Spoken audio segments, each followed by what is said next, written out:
Good morning friends. आता आपण पुढचा प्रॉब्लेम घेणार आहोत. जसं मी सांगितलं सुरुवातीला प्रॉब्लेम घेतोच, त्याचा स्क्रीनशॉट काढायचा आणि तो पुन्हा एकदा प्रॉब्लेम बघायचा व्यवस्थित काय आहे काय नाही. करूया start. Soni draws bill on Moni for ₹6,000 at 4 months. एकदम सिंपल. Soni draws bill on Moni 6,000 4 months. पहिल्या सेंटेन्स मध्ये सगळं समजतंय. काय झालंय? Soni draws bill on Moni. सोनीने मोनीवर बिल ड्रॉ केलं म्हणजे सोनी आहे ड्रॉवर. सिंपल आहे. मोनी आहे ड्रॉवी. ओके. आपल्याला काय करायचंय? ड्रॉवरच्या बुक्स मध्ये कॉन्सन्ट्रेट करायचंय. म्हणून वरती हेडिंग दिली आहे, in the books of Soni into bracket drawer. Next लाईनवर ॲज युजुअल जर्नल एंट्रीज. तर पहिली एंट्री काय आहे? आपण बिल ड्रॉ केलं. Simple entry. आता एक्सप्लेनेशन देणार नाही, डायरेक्ट एंट्री सांगणार. एंट्री होणार bill receivable account debit to Moni account. Date नाहीये, नंबरिंग करतो. Bill receivable account debit to Moni account. Amount आहे 6,000. नॅरेशन पण अगदी सिंपल. काय narration? Being bill drawn for 4 months. की आपण 4 महिन्यांसाठी बिल ड्रॉ केलं. Next one. Moni accept bill and return to Sony who discounted bill with bank at discount of 8% per annum. मोनीने ते bill accept केलं, आपल्याला परत पाठवलं.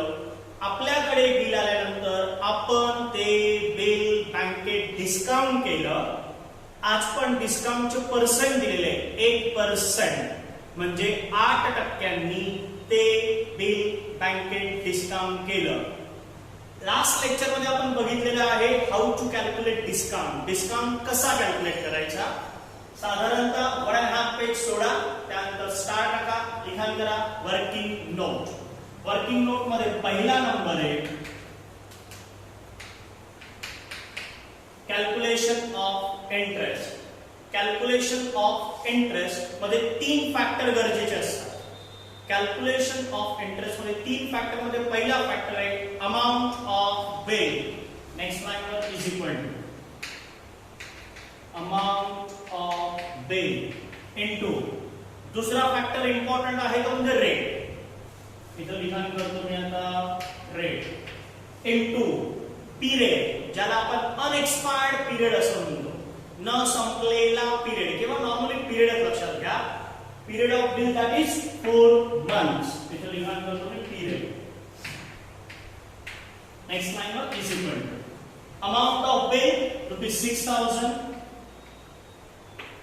Rate is equal to 8% and period 4 months. आता काल एक्सप्लेनेशन दिलेले आहे. डिवाइडेड बाय 100 काय आलं, डिवाइडेड बाय 12 का आले. करूया calculation.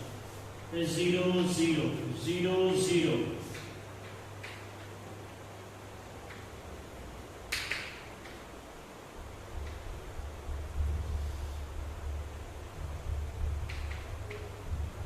is equal to 160.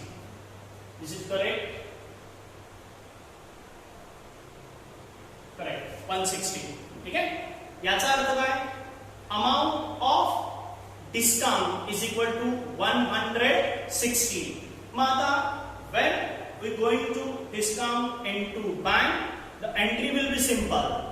Bank account debit, discount account debit to bill receivable account.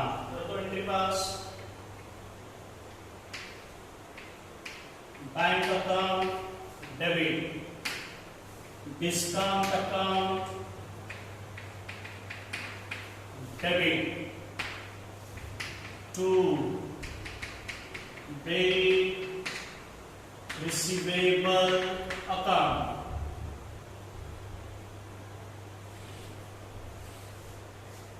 Okay, bank discount and bill receivable. Bill receivable credited 6,000, discount debited 160. म्हणजे इथे अमाउंट किती येणार 5,840. एंट्री पुन्हा एकदा सांगतोय, bank account debit, discount account debit to bill receivable account. Simple narration. Being bill discounted into bank at 8% per annum. I repeat, being bill discounted into bank at 8% per annum. Next one, काय सांगितलं बघा, before due date of bill, Moni requests Sony to accept in 4,000 in cash and draw a second bill for the balance plus interest 12% per annum for 2 months. आता हे समजून घेण्यासाठी आपण T diagram draw करूया. काय आहे काय नाही. Working note number 2, that is calculation of new bill. नवीन बिलाचं अमाउंट कॅल्क्युलेट करण्यासाठी आपण हा टी डायग्राम तयार करत आहोत. काल तयार केला होता ओल्ड बिल. ओल्ड बिलची अमाउंट आहे 6,000. पहिला एरो असेल कॅश, दुसरा एरो असेल न्यू बिल. आहे लक्ष प्रत्येकाचं. Out of 6,000 Moni ready to pay rupees 4,000 in cash. 6,000 रुपयांपैकी 4,000 रुपयांची मोनी काय देणार आहे, कॅश देणार आहे. सिंपल आहे. 6 पैकी 4,000 कॅशच्या स्वरूपात मिळाले. याचा अर्थ न्यू बिलची अमाउंट असेल 2,000. खूप काही डोकं लावण्यासारखं नाहीये, एकदम साधं आहे. 6 पैकी 4,000 रुपये कॅश मध्ये मिळाले तर याचा अर्थ उरलेली अमाउंट किती असणार आहे, 2,000. म्हणजे नवीन बिलाची अमाउंट असेल 2,000. पण पुढचं वाक्य पुन्हा एकदा वाचतोय. काय सांगताय बघा, draw second bill for balance plus interest. म्हणजे या न्यू बिल अमाउंट मध्ये इंटरेस्टची अमाउंट इन्क्लूड असणार आहे, प्लस इंटरेस्ट. पुढे काय म्हणताय ते, interest 12% per annum for 2 months. आता आज आपल्याला थर्ड कॅल्क्युलेशन करावं लागणार आहे. लास्ट प्रॉब्लेम मध्ये काय होतं की अमाउंट ऑफ इंटरेस्ट दिला होता लाईक 200. आज इंटरेस्टची अमाउंट दिलेली नाही. इंटरेस्ट सुद्धा पर्सेंट मध्ये दिलाय. इंटरेस्ट सुद्धा पर्सेंट मध्ये दिलाय. It means we have to calculate amount of interest. That is our working note number 3, that is calculation of interest. आता इथे लिखाण करताना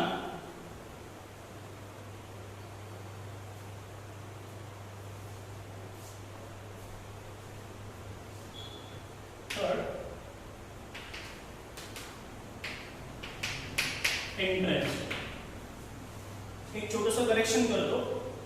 मी इथे वर्किंग नोट लिखाण करताना इंटरेस्ट शब्द लिखाण केला गेला होता 1 नंबरच्या इथे.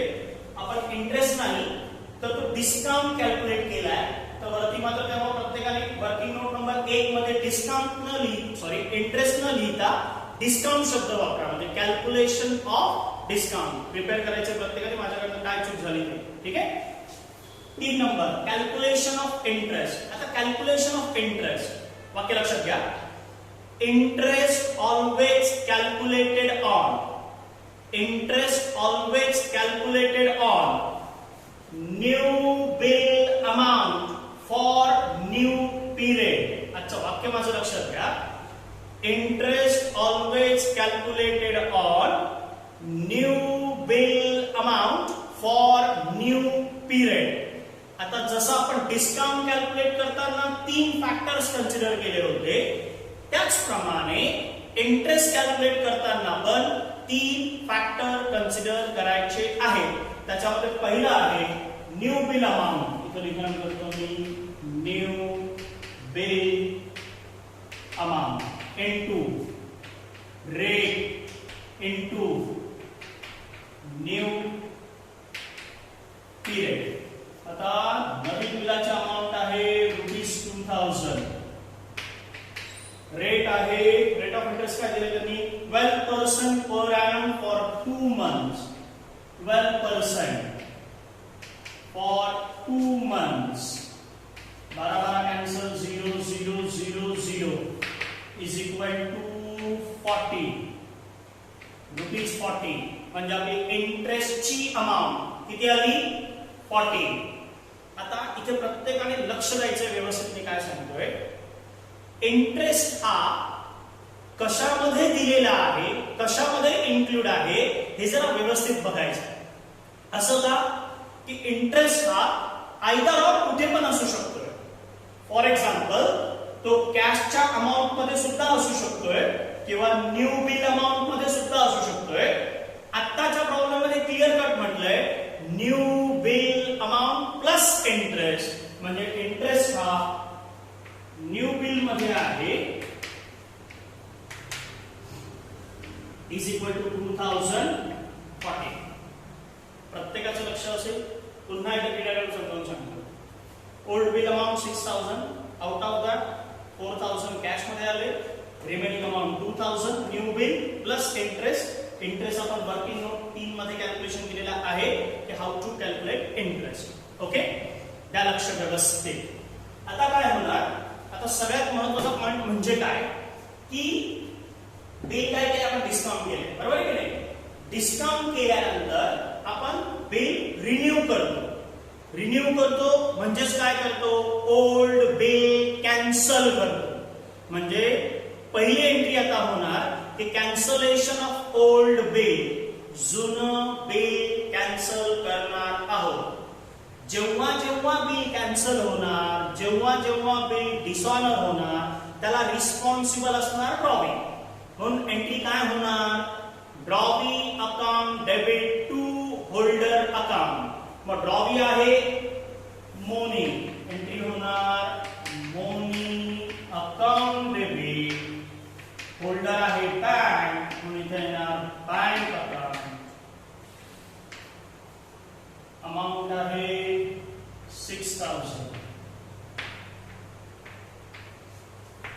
6000. Narration being discounted bill cancel. Next one एकदा की कॅन्सलेशनची एंट्री पास केली एकदा की कॅन्सलेशनची एंट्री पास केली की नेक्स्ट एंट्री असते आपली इंटरेस्ट. मग आपल्याला इंटरेस्ट रिसिवेबल आहे. काल एक्सप्लेनेशन दिलं होतं पुन्हा एकदा समजावून सांगतो. आपण ड्रॉवर आहोत. आपल्याला इंटरेस्ट मिळणार आहे तो आपला इन्कम आहे आणि इन्कम म्हणजे नॉमिनलचा रूल सांगतो credit all income and gains. मग सगळ्यात महत्त्वाचा पॉईंट म्हणजे बऱ्याच विद्यार्थ्यांचं कन्फ्युजन आहे की ड्रॉवीला कसं काय डेबिट देतात. आता रिसिवेबल आणि रिसिव्ड याच्यामध्ये फरक आहे.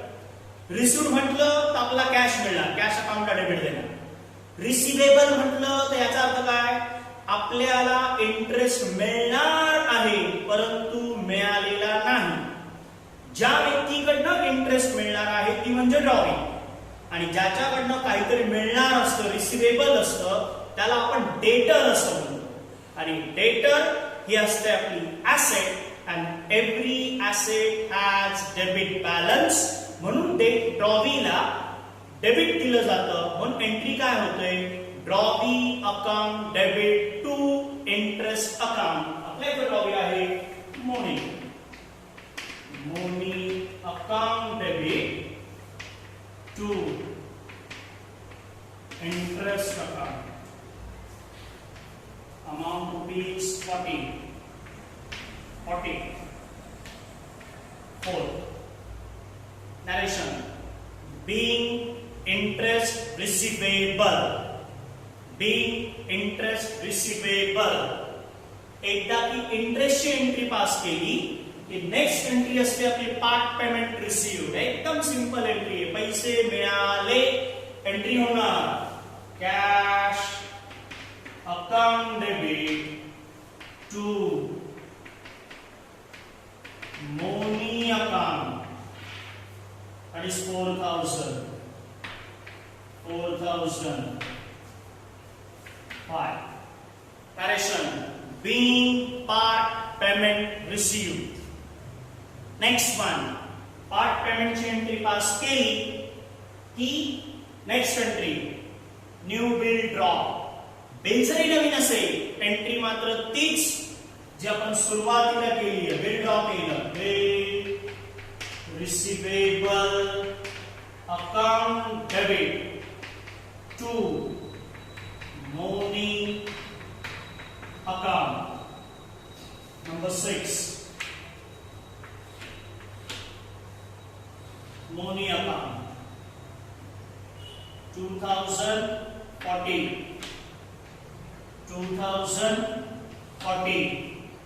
Narration. Bill new bill drawn on money including interest. किंवा असं पण नॅरेशन लिखाण करू शकताय. being new bill drawn for 2 months including interest. Next one. आता काय सांगताय बघा. this bill sent to bank for collection. सर्वात महत्वाचा पॉइंट की हे जे नवीन बिल आहे, आय रिपीट, हे जे नवीन बिल आहे आपण ड्यू डेटला बँकेकडे पाठवलं. कशासाठी? कलेक्शनसाठी. म्हणजे आपण कलेक्शनचं काम हे बँकेला दिलं. आपल्याकडनं बिल गेलं. Bill goes out credit. बँकेला मिळालं. पण बँकेला कशासाठी मिळालं? कलेक्शन साठी. ज्याला bill send for collection account debit म्हणजे एंट्री होणार. Number 7, bill send for collection account debit to bill receivable account. Amount of bill 2014. पहिल्यांदा आलंय. पुन्हा सांगतो, प्रत्येकाचं लक्ष असतं. आपण हे बिल बँकेकडे दिलं डिस्काउंट नाही, कलेक्शन करण्यासाठी. या दोन एंट्रीज मध्ये फरक आहे. इथे आपण बिल डिस्काउंट केलंय म्हणून एंट्री होणार bank account debit discount account debit to bill receivable account. इथे आपण बिल कलेक्शन साठी पाठवलंय म्हणजेच बिल बँकेकडे दिलं कलेक्शन साठी म्हणून एंट्री होणार bill send for collection account debit to bill receivable account. Narration आहे being bill sent for collection. Next one, on due date bill was honored. आणि ड्यू डेटला बिल काय झालं? हॉनर झालं. म्हणजे लास्ट एंट्री कलेक्शन साठी पाठवलेलं बिल हे हॉनर झालं. Entry number 8, bank account debit. Bank charges also debit to be sent for collection account. सगळ्यात महत्वाचा पॉइंट ह्या प्रॉब्लेम मध्ये बँक जे बँक चार्जेस चार्ज करते ते दिलेले नाहीये. तरी पण मी एंट्री मध्ये लिखाण करताना बँक चार्जेसला डेबिट दिलेलं आहे तुम्हाला समजावं. तिथे लिखाण करताना आपण ही एंट्री लिखाण केली आहे. Bill send to bank for collection was honour. Entry होणार bank account debit bank charges account debit to bill send for collection account. ह्या प्रॉब्लेम मध्ये बँक चार्जेस दिलेले नाही म्हणून मी इथे डॅश टाकतो. इथे आहे 2014. Simple narration. Being bill sent to bank for collection was honored. Bill sent to bank for collection was honored. आणि सरते शेवटी तीच आपली टोटल इथं लिखाण असेल टोटल. प्रत्येक प्रॉब्लेम व्यवस्थित बघायचा आहे. नाही समजलं पुन्हा एकदा बघा. फार महत्वाचे प्रॉब्लेम आहे. प्रत्येक प्रॉब्लेमची लेवल वाढत आहे. आज आपण मुद्दाम बँक फॉर कलेक्शनचं काहीतरी ऍडजस्टमेंट असलेला प्रॉब्लेम घेतला. डे बाय डे आपण त्याच्यामध्ये प्रोग्रेस करणार आहोत. Thank you so much.